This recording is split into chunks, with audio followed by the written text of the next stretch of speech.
ఇంకెన్నాళ్ళు రెంటింట్లో ఉంటాం? సొంత ఇంటి కలను నెరవేర్చుకుందాం. Suman TV biggest property expo October 18th, 19th HSCC Novotel Hyderabad. ఇప్పుడే ఫ్రీ ఎంట్రీ కోసం కాల్ చేయండి. నమస్తే రమగారు. నమస్తే జయ. రమగారు, మనకి దీపావళి తర్వాత కార్తీక మాసం మొదలు.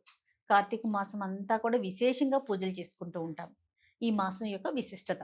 ఏటా ఏటా వచ్చే కార్తీక మాసం, ఏటా ఏటా వచ్చే వినాయక చవితి చేసాం, పెద్దల రోజులు చూసాం, అమ్మవారిని 10 దినాలు సేవించాం, దీపావళి పండగ అవగొట్టాం. ఇక ఈ నెల రోజుల పర్వదినాలు పరమేశ్వరుడికి అంకితం చేస్తూ కార్తీక దామోదరుణ్ణి తలుచుకుంటూ కుదిరినంత దానము, స్నానము, దానము, ఉపవాసము, పురాణ శ్రవణము, దీపారాధన, ఇవి విశేషమైనవి. స్నానం, దానం, దీపం, దానం, ఉపవాసం, ఇవి ముఖ్యం. పురాణ శ్రవణం అవకాశం హాయి ఇప్పుడు సులువుగా ఉంది, ఇదివరకటి అంత కష్టం కాదు. అవునండి, అది అన్నిటికంటే సులువు పురాణ శ్రవణమే. అది బాగా కుదురుతుంది. ఏదైనా చెయ్యొచ్చు, అన్నీ చెయ్యొచ్చు, అన్ని రోజులు చేయొచ్చు. ఒక్కరోజు చేసినా చాలు, మానకుండా చేయాలి. ఓకే. కార్తీక పురాణం మొత్తం అంతా కూడా ఈ 30 రోజులు పాటించండి.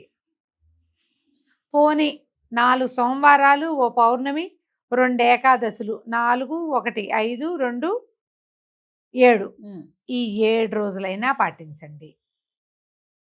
పోని కనీసం 4 సోమవారాలు, పోని ఒక్క సోమవారం, పోని ఒక్కరోజు, ఏదైనా ఒక్కరోజు కార్తీక మాసంలో నువ్వు ఒక్కరోజు 4 బిల్వదళాలు తెచ్చి పరమేశ్వరుడి మీద పెట్టి ఒక చిన్న చెంబుడు నీళ్లు, లేదా 3 ఉద్దరణలతో 3 చెంచాల నీళ్లు స్వామివారి మీద వేసి అభిషేకం చేసి ఒక నమస్కారం చేసుకుంటే చాలు.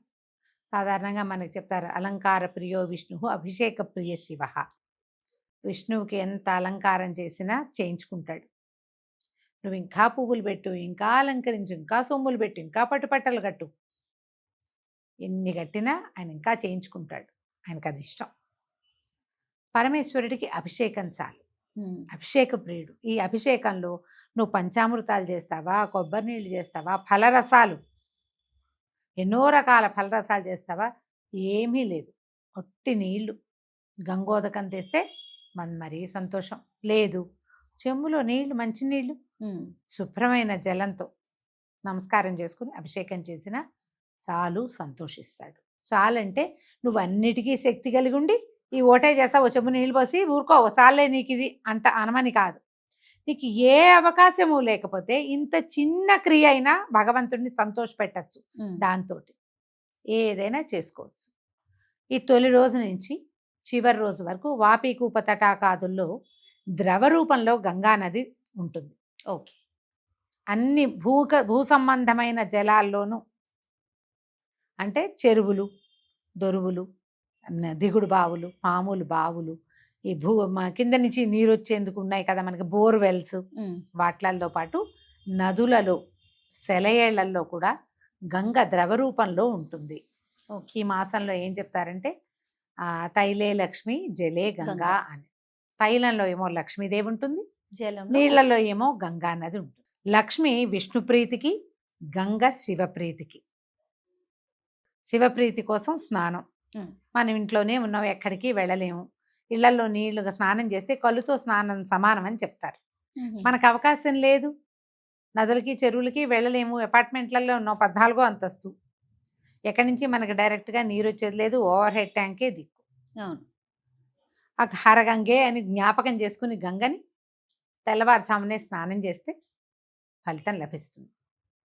ఇవన్నీ అమెండ్మెంట్లే కానీ నువ్వు ఇలా చేసేయి అని కాదు, చెయ్యొచ్చు. ఇంకా తప్పనప్పుడు, కుదిరినప్పుడు, ఎప్పుడైనా వెళ్ళినప్పుడు, ఏ దారిలో కనపడ్డప్పుడు, ఎక్కడైనా ఒక నదో చెరువో కనపడితే ఒక మునిగితే అందులో మంచిది. అవకాశం లభిస్తే మన కుదిరికని బట్టి అన్ని రోజులు గోదావరికో, కృష్ణకో, కావేరికో, తుంగభద్రకో వెళ్ళి స్నానం చేయగలిగే అదృష్టవంతులు ఉంటే మరి మంచిది. మనకు అది లేదు, ఏదో నుయ్యుంది, పోనీ. ఏ అవకాశం లేతే హరగంగే, గంగే చేమినే చైవ గోదావరి సరస్వతి నర్మదే సింధు కావేరి జలేస్మిన్ సన్నిధిం కురు. ఈ నీళ్ళలోనే ఈ అమ్మతల్లుడు నదీమతల్లుడు అందరూ ఉన్నట్టుగా భావించి హరగంగే అని జ్ఞాపకం చేసుకుని పరమేశ్వరునికి సంబంధించింది గంగ. నెత్తి మీద నీళ్ళు పోసుకుంటే సరిపోతుంది. అయితే ఏంటంటే ఈ నెల రోజులు స్నానం విశేషం కార్తీకంలో స్నాన విధి చాలా విశేషమైంది. తెల్లవారుజామున ఇందులో శిరస్నానం ముఖ్యం. శిరస్నానం అంటే మనం ఆ నదుల్లో ఎక్కడైనా మునిగేటప్పుడు శిరస్సు, ఆడవాళ్ళకు కూడా ఒక్కసారి వెళ్ళాం మనం నదికి, శిరస్నానం తల ముంచండి ఒక్కసారి చాలు. ఈ పురుషులకి తలస్నానము శిరస్నానము, స్త్రీలకి కంఠస్నానమే చెప్పబడింది.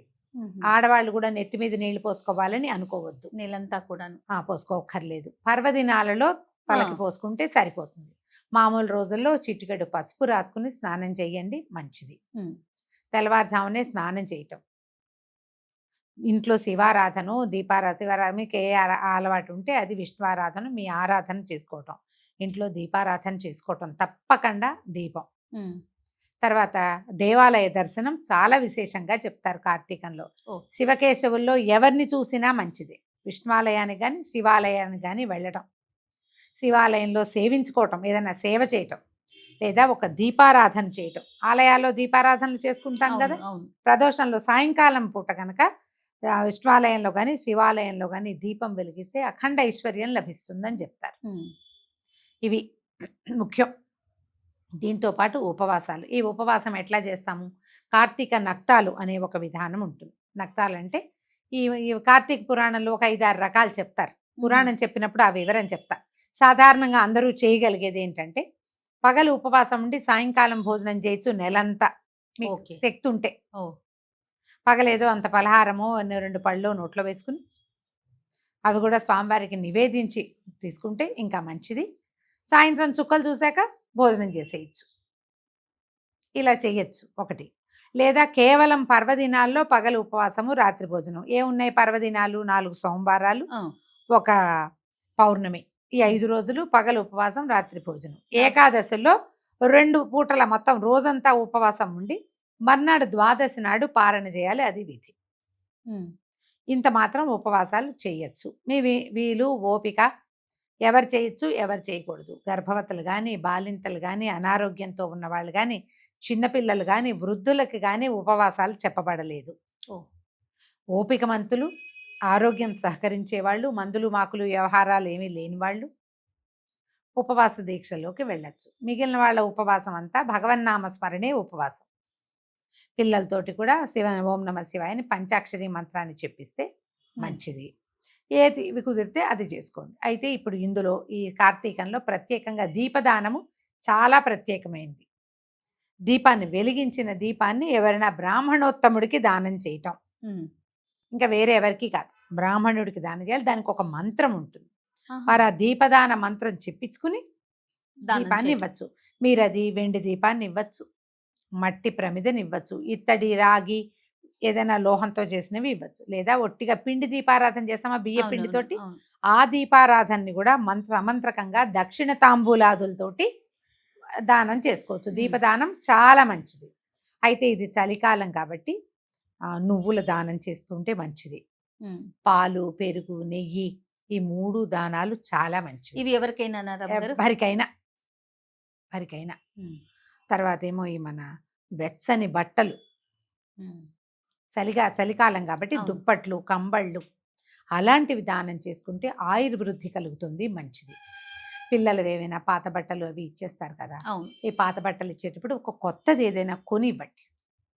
వాటితో పాటు ఒక కొత్త వస్తువు కనుక కొనేసి ఈ చలికాలం అంతా వాళ్ళ ఒంటి వెచ్చదనం, వాళ్ళు వేసుకున్నవాడు అనుభవించే సౌఖ్యము మీ పుణ్యపు ఖాతాలో పడుతుంది. మనం చూడు చలిగా ఉంది, వెచ్చగా ఏదైనా వేసుకున్నాం అనుకో, శరీరానికి ఒక సంతృప్తి కలుగుతుందా, అది మనకి ప్లస్ అనమాట. ఏవైనా మా దారులలో కనపడే వాళ్ళకి కూడా ఇవ్వచ్చు. ఆహార దానం చాలా విశేషం.